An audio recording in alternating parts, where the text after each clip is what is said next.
Je suis architecte, mais j'ai fait mes études à Grenoble, à l'école d'architecture. C'est pour ça qu'il y a un peu de langue qui reste.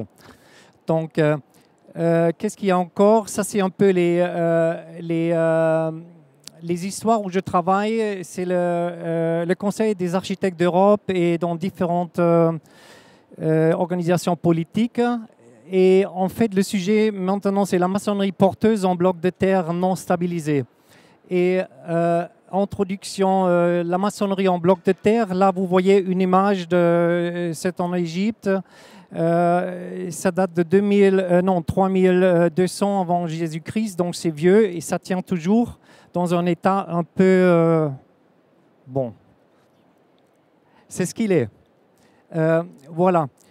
Petite définition, la maçonnerie en bloc de terre, très simple. Les blocs de terre ou les briques de terre, comme vous dites, plus un mortier de terre. C'est une construction durable, écologique et traditionnelle. J'ai oublié le mot géobasé. Donc on parle de biobasé, ça c'est géobasé. Et en fait, c'est le seul matériau géobasé qui est recyclable toujours. Qu'est-ce qu'il y a encore? Ah oui. Et c'est une technique pour les murs porteurs dans des bâtiments jusqu'à 13 mètres de hauteur du dernier, pas plafond, mais sol, plancher, selon la législation allemande depuis un petit moment là. Je vais vous expliquer. En fait, pourquoi ça, quoi, comment voilà. On parle de la terre crue non stabilisée. Et en fait, c'est une convention qu'on a fait en 92. On a fondé le Dachverband Lehm, c'est l'association nationale de la construction en terre en Allemagne. Il y a eu beaucoup de gens, des ingénieurs, des architectes, mais des autoconstructeurs, des autodidactes, etc., des artistes. Et on a dit, on va faire quelque chose ensemble pour faire avancer la chose. Donc, on a créé ce Dachverband. Et une convention, c'était on travaille avec la terre non stabilisée, justement à cause de l'effet du recyclage. Et donc, exigences, pour nous, c'était les exigences bioconstructives, matériaux ouverts. En fait, je ne vais pas lire tout ça, vous pouvez lire. Et en fait, je l'ai écrit, je connais tout ça. Et ce qui est bien là maintenant, c'est l'avant-dernier point, c'est les normes et les réglementations. Parce qu'on a très vite vu, en tant qu'architecte, qu'il nous manque des réglementations. Chacun peut faire ce qu'il veut, mais après, il y a les assurances, il y a les réglementations, il y a les permis de construire, donc il nous fallait faire quelque chose. C'est pour ça, en 1999, on a sorti les règles pour la construction en terre. C'était le premier document officiel qui, après, est rentré dans les, dans les réglementations des 16 différents pays de l'Allemagne, les Bundesland, et qui ont maintenant effet légal. Oui. Et ça ne suffisait pas parce qu'avec ça, on pouvait monter jusqu'à 2 étages et avec des techniques, c'était restreint, mais ça donnait déjà un certain cadre. C'est pour ça, tout de suite, dans le sein du Dachverband, on s'est mis à réfléchir sur des normes, sur des standards, et on a créé un petit réseau. On a demandé au DIN, en Allemagne, c'est le DIN, c'est l'Institut pour la normalisation, et donc, on a créé un groupe et dans un temps d'une année uniquement, on a sorti la première norme. Donc, c'était une vitesse incroyable, mais je crois que c'était aussi dû au fait qu'on était une famille à faire ça. Bon, il y avait aussi des extérieurs, bien sûr, parce qu'il y a le public, il y a l'industrie, il y a les sciences, etc. Mais on parlait la même langue, c'est pour ça qu'on a pu sortir très, très vite les premières normes. Voilà. La terre, c'est quoi? Aspect sanitaire. Bon, vous connaissez tout ça. Donc, en fait, on parle de 3 normes. En fait, je cite la première, c'est le numéro, c'est là-haut, 945, matière première et fabrication. Les additifs autorisés, là, on parle toujours de la terre non stabilisée, en fait. On parle des additifs, des minéraux, des organiques non traités. Des organiques traités, uniquement les fibres de cellulose sont admises. On les utilise des fois dans les enduits, dans les mortiers peut-être aussi. Et il y a des restrictions sur les matériaux recyclés aussi. Voilà. Pigments sur les pigments inorganiques conformes aux DIN, etc. sont admises. Voilà, les catégories de bâtiments en Allemagne, Gebäudeklassen, il y en a 5. Et pour dire, je ne vais pas tout lire, ce qui est la plus importante, c'est la 4, c'est des bâtiments d'une hauteur jusqu'à 13 mètres, dernier plafond, dernier plancher, avec des unités d'utilisation individuelles ne dépassant pas les 400 mètres carrés chacune. Donc, c'est déjà un peu plus grande. Et après, c'est la classe, la catégorie 5, et après, c'est les autres immeubles. Et donc, jusqu'à la catégorie 4, on peut inclure la catégorie 4 là maintenant avec notre norme, la norme de maçonnerie. Et vous avez ça, à peu près, ça c'est un schéma. Et les normes clés, en fait, il y en a 7 actuellement. Et en fait, il y a les trois normes clés. Et c'est très important de distinguer entre les normes de matériaux et les normes de la maçonnerie. Je réduis un peu le volume. Voilà. Et en haut, sur la gauche, c'est la norme pour la maçonnerie même. Et si vous voulez faire une maçonnerie en terre crue, vous avez à faire recours aux normes pour le mortier et pour les briques même.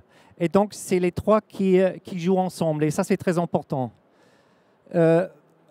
Voilà, là, il y a encore un peu de texte, les normes clés. Donc, la 40, c'est pour la maçonnerie. Conception, construction, exécution, les exigences de la maçonnerie, les tests qu'il faut faire.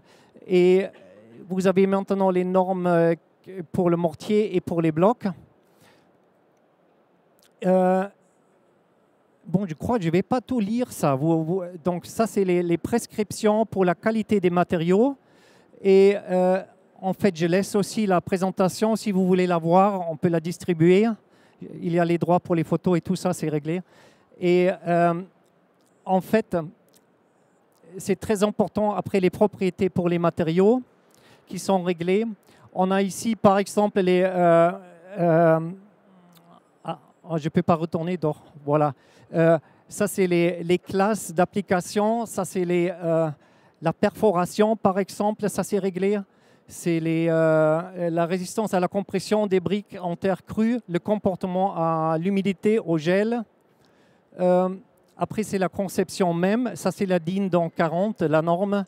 Et elle règle le dimensionnement, comment on applique, comment on fait la maçonnerie, le chevauchement des blocs et tout ça. Et où est-ce qu'on peut construire avec les blocs en terre et où ce n'est pas possible. Je me dépêche. Je montre à la fin encore quelques images qui sont un peu en arrière-fond, donc comme la norme. Vous êtes le dernier, donc on va prendre le temps d'aller jusqu'au bout de votre présentation. Je pense que c'est un sujet assez intéressant. On voit qu'on maîtrise, donc on va prendre le temps d'aller au bout. Je crois d'avoir compris, je n'ai pas les écouteurs, mais voilà. Je croyais que vous devez prendre le train là. Mais bon. Voilà, donc je parle un peu plus lentement. Et voilà, c'est donc la DIN pour la maçonnerie. Et attendez. Et vous voyez, c'est la conception. Elle définit les exigences de conception et elle est applicable, ça c'est sûr, hors des zones inondables qu'on va avoir de plus en plus là maintenant. Elle précise les matériaux autorisés. C'est ce que j'avais dit, il y a les 3 normes qui jouent ensemble. Ça c'est très très important. Et il y a les principales règles, il y a les exigences pour les blocs de terre, mortier, isolation et enduit. Les règles pour les linteaux, les murs mixtes, les chaînages aussi, protection contre l'humidité et isolation thermique. Le dimensionnement, les vérifications statiques, donc les règles de calcul. Les méthodes de coefficient partiel, protection sismique et incendie. Donc on rentre dans le code euro. Il y a une homologisation avec ce code. Voilà, donc on peut arriver à une hauteur de 13 mètres. Ça correspond à peu près à 4 étages. On a entendu tout à l'heure dans le forum, on peut faire des grands immeubles, mais la majorité maintenant, c'est l'habitat, c'est l'habitation. C'est des immeubles aussi de cette hauteur, donc il faut faire avec. C'est bien d'avoir des projets phares, des grands immeubles qui montrent un peu comment on peut construire en pisé, en maçonnerie de terre, etc. Mais ça, c'est un peu je dirais, pour le peuple, pour la majorité des gens. Conception structurelle, voilà, épaisseur minimale des murs de 17,5 jusqu'à 24 cm. Ça correspond un peu au calpinage des blocs traditionnels. Les considérations clés, rapport d'élancement, distribution des charges et stabilité, ça c'est normal, ça c'est comme dans tous les normes en fait. Protection contre l'humidité, protection contre les remontées capillaires. En fait, c'est la même chose que pour la brique cuite. Il y a aussi des remontées capillaires, sauf que ça ne craint pas à la stabilité. Il y a l'utilisation des enduits et des revêtements pour améliorer la durabilité. Résistance au feu, les blocs de terre et le mortier ont une bonne résistance au feu. C'est la classe A1, donc A veut dire minéral et 1 c'est la meilleure classe. Et épaisseur minimale des murs porteurs pour la résistance au feu, 30 minutes, c'est les 17,5 cm. Et je crois qu'elle a rapporté tout à l'heure dans le forum aussi qu'on a eu des tests d'incendie ou de feu en Allemagne. Et je me rappelle un test où j'ai assisté, on a arrêté après 2 heures parce que rien ne se passait. Donc, c'est rare qu'on a besoin de cette classe. Voilà, le jointement complet des joints horizontaux et verticaux. Et là, il y a une chose, il y a maintenant l'industrie qui rentre aussi dans le comité de normes, qui veut discuter avec nous, c'est sûr. Et il y a maintenant des tendances, ils veulent enlever les joints verticaux. Donc, ça, c'est une histoire d'étanchéité à l'air. Et ça, on va régler après avec l'enduit. On va voir, c'est une histoire à suivre. Chevauchement minimum des blocs, ça c'est sûr. Utilisation des poutres, ce n'est pas des poutres de ceinture, c'est des chaînages en fait. Et d'ancrage pour la stabilité. Gestion d'humidité, bon, je me répète un tout petit peu, mais on ne peut pas répéter suffisamment souvent ce truc, les enduits, des enduits compatibles à base de terre ou de chaux. Donc, si possible, pas de ciment, ou je dis pas de ciment, et assurer une adhérence et un séchage approprié pour éviter les fissures. Bon, pour ceux qui sont nés un peu dans la terre avec tout ce sujet, ils connaissent, mais pour tous les autres qui vont venir là maintenant, c'est très important de répéter ces choses-là. La conclusion, la construction porteuse en briques de terre, c'est un pas. En Allemagne, on parle de la Bauwende, du changement dans la construction, qui a à faire avec le Green Deal, avec les règlements européens aussi. C'est une transition vers une construction plus écologique et durable. L'économie circulaire, c'est très important. C'est pour ça, en Allemagne, on insiste un tout petit peu à la non-stabilisation, mais c'est un sujet qu'il faut discuter à un autre lieu, parce qu'il y a des situations où il faut peut-être penser à ça. Économie circulaire, les matériaux naturels, réutilisables, recyclables, faible empreinte carbone. Durabilité, réduction des émissions, utilisation des ressources locales. Et là, on a vu des bels exemples. Moins de transformation industrielle, faible consommation énergétique. Et ce qui est très important, c'est essayer d'harmoniser les normes et les réglementations, intensifier la recherche et une coopération européenne. On peut commencer par la coopération franco-allemande et après passer à la coopération européenne, mais il y a des Suisses, il y a des Autrichiens qui travaillent, mais je crois que c'est maintenant le moment de se mettre ensemble et d'échanger et trouver les points communs et aussi les pistes pour aller peut-être un peu plus vite, parce qu'on travaille là-dessus déjà depuis les années 80. Bon, là, c'est quelques photos des entreprises. Il y a des entreprises maintenant qui produisent des blocs selon les normes. Donc, ils sont prêts à les utiliser. Il y a les premiers chantiers qui se font. Mais puisque il manque un dernier pas, c'est d'aller dans la réglementation générale de l'Allemagne. Et ça se fera en 26. Et jusqu'à là, on peut déjà travailler avec la norme, mais il faut des permissions spéciales encore. Voilà, des associations, voilà. Merci beaucoup, Heiner. C'était très intéressant. Et donc, il ne nous reste plus grand-chose finalement pour passer le cap en France, si je comprends bien. Je vous remerciais pour votre présentation et je disais qu'il ne nous reste plus grand-chose pour passer le cap en France maintenant. Vous avez déjà fait quand même l'essentiel. Et là, j'avais une question. Et je pense que d'autres personnes ont peut-être des questions autour de la table. Moi, il y a juste une question. Vous avez beaucoup parlé d'humidité et de gestion de l'humidité. Ça paraît assez cohérent par rapport à la terre crue. Enfin, ou la terre stabilisée ou non stabilisée. La terre. Comment ça se passe avec ces cycles de canicule? Est-ce qu'il y a un impact et est-ce que vous avez fait des recherches sur comment on va appréhender ce réchauffement finalement qui va changer quand même l'environnement de ces terres qui ont évolué et qui ont cru au fil des siècles dans un environnement qui n'était peut-être pas celui qui est le nôtre aujourd'hui? Oui, en fait, moi personnellement, je n'ai pas fait de recherche, mais on a fait des recherches depuis des siècles dans les pays chauds. Donc là, on connaît très bien, on sait comment réagit la Terre dans les canicules, avec les températures très très chaudes. Il y a la transmission de chaleur qui est très très lente et ça aide beaucoup. Donc, je crois si on va avoir les situations comme au Sahara, on est bien avec la Terre. Oui. C'est une très bonne réponse. Merci. Question là. Oui, bonjour. J'ai une question par rapport au terme que vous utilisez. Vous dites bloc de terre crue. Est-ce que ça s'apparente à la brique de terre crue compressée, à l'adobe? Est-ce que c'est de la terre ou donc de l'argile uniquement? Est-ce que c'est mélangé avec de la fibre ou du sable? Qu'est-ce que ça comprend Voilà, ça gêne toujours. Merci beaucoup. En fait, la terre, selon notre définition, c'est toujours un mixage entre sable, gravier et de l'argile. L'argile qui est la colle, en fait.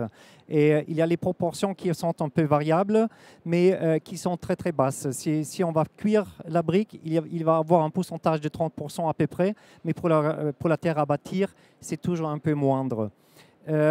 Après, c'est les briques de terre. Et il y a différents modes de production. Et là, justement, on a 3 entreprises qui ont été présentées par des photos. Et il y a une qui fait des briques extrudées et d'autres des blocs comprimés. Donc, il y a les 2 modes.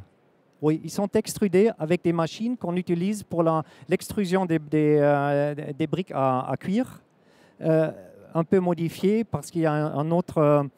le matériau est un peu différent, il y a moins d'argile dedans, mais ça marche. Donc, ils ont fait des tests et ils passent la réglementation de notre norme là maintenant. Donc, il y a les 2. Oui, bonjour.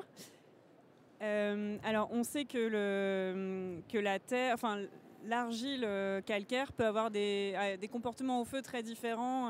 Enfin voilà, on a des argiles qui vont fondre à partir de 1100 degrés et des argiles qui vont résister. Et donc j'ai déjà entendu cet argument de le comportement au feu est très variable en fonction des argiles. Alors je me posais la question, est-ce que vous avez fait des tests en fonction des différentes propriétés des argiles ou pas? En fait, j'ai simplifié un peu les choses. On n'a pas encore tout fait. C'est pour ça que je suis ici, pour demander à ce qu'on fait ce travail ensemble. Il manque encore beaucoup de tests en ce qui concerne le feu, la réaction au feu. Et j'ai vu des tests où il y a, à partir d'une certaine chaleur, il y a un détachement. Après 5-6 cm et ça va faire avec des... Moi, je ne vais pas rentrer dans le détail, c'est très compliqué après. Mais là, il faut faire des recherches encore qui vont un peu plus loin. C'est la même chose avec l'humidité. Vous connaissez peut-être le logiciel Woofy ou Wi-Fi pour calculer la transmission. Et on a vu avec nos projets que les résultats ne correspondent pas à la réalité. C'est loin de la réalité. Donc, il faut interpréter. Et ça, c'est un peu difficile. Et donc là aussi, il y a encore de la recherche qui se fait. Actuellement, il y a des étudiants à moi à l'école, à l'université de Lübeck où je travaille, qui sont en train de faire plein de tests avec des sensors, sans sensors, en pesant, etc.